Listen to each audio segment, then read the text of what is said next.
Okay, hopefully my daughter's in enough of a REM sleep that I can get through this. Guyver versus Iron Man. I'm going with the Guyver Suit 1. Now, I saw the movies, tried to read the mangas, not a huge fan of manga or the manga style. So, I'm going with that version versus Iron Man. Now, of course, in the comics, you can easily pick any version of the Guyver suit or the Iron Man suit, and you pretty much go back and forth as much as you want to find that version that all of a sudden is going to have your side win. So the Guyver is pretty much a biomechanical suit that is almost like a secondary skin on the user. Now, when I do these sorts of fights, I'm not going to have to explain Iron Man because most people, due to the maximum penetration of the Marvel movies, have a pretty good idea about Iron Man. So I do these through a 9 criteria system: intelligence, fighting ability, strength, speed, durability, invulnerability, energy rejection, versatility, and overall X factor. X factor, anything else that wasn't brought up before. If the fight is 6-3, the person with 6 is going to very easily handle his opponent. If it's 5-4, again, it comes out and it's a much closer battle. That would more or less mean if they were to fight 10 times, you see one person's probably going to be 6-7 wins, the other person's 3-4. Here has intelligence. You have a person who's enhanced by a suit versus a person who built his own suit. So I'm going to have to give the intelligence edge definitely to Iron Man. Tony Stark is one of the smartest people in the Marvel Universe. Fighting ability. Until recently, Tony wasn't a great fighter. Tony actually has better fighting acumen outside of the suit, predominantly because even though he designed the suit to be as form-fitting as possible, there is still some level of restriction. You don't have that amount of restriction when it comes to the Guyver. Plus, the Guyver suit is almost entirely designed just for overall combat. Strength. This one I actually had to go to the multiple wikis. Ironically, Iron Man is rated up to be able to hit about 100 tons pretty effectively, where you're comparing that to the strength of 100 men. The average man, the average bench press, depending on height, gets you about 150 pounds. So I have to compare that to a ton, which is 2,000 pounds, and 100 of them. So I'm looking at 100, 2,000 pound increments versus 100, 150 pound increments. So Iron Man is stronger in his suit. Speed. The nice thing about this is they actually do give speeds. Guyver normally maxes out about 300 miles per hour.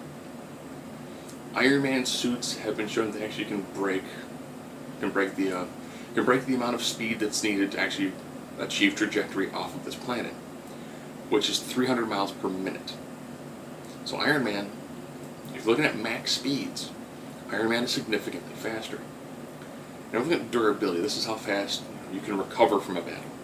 Iron Man does have regenerative abilities inside his suit, however, Guyver can have somebody come back from almost complete and total death. The body inside the Guyver suit can be so ridiculously damaged and ravaged, but the Guyver suit does a fantastic job. It's a step below Wolverine regenerative abilities. And vulnerability. This is how well will their suits hold up in combat.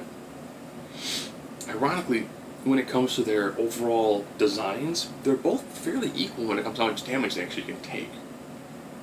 Guyver does, however, have, I think it's called the metal control spot, where if directly damaged, it can destroy the whole suit. Now I had to compare that versus shielding. The Guyver suit normally has unidirectional shielding, where Iron Man's suit has had complete and total 360-degree protection from shielding. So when it comes to the physical abilities of their suit to withstand damage, pretty equal. What it actually comes down to is force fields, and that goes in the favor of Iron Man. Energy projection. This is the raw at distance, attacking ability that they've got. And this one, it comes down to the Mega Smash. The Mega Smasher, depending on the style you're reading, can pretty much cave on a mountain pretty effectively.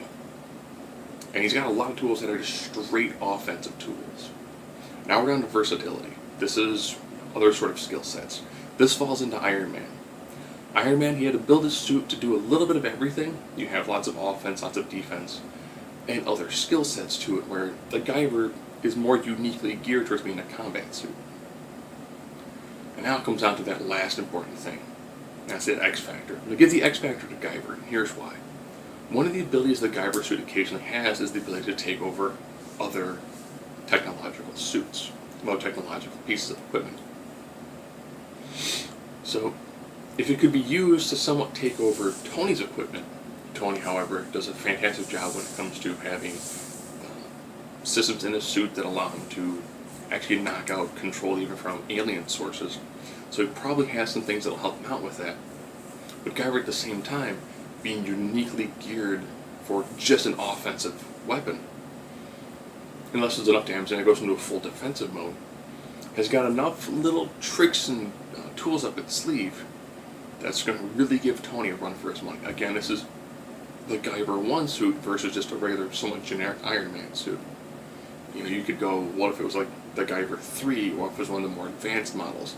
How would that deal against a more advanced specific model of Tony's suit? What if you were to go with one of the gargantuan styles? How would that fare up against something like Iron Man's Hulkbuster? So you do have a lot of other ways you can take this. Look at the Guyver 1 suit and a fairly standard representation of one of Iron Man's suits. Iron Man just barely has enough to defeat Guyver.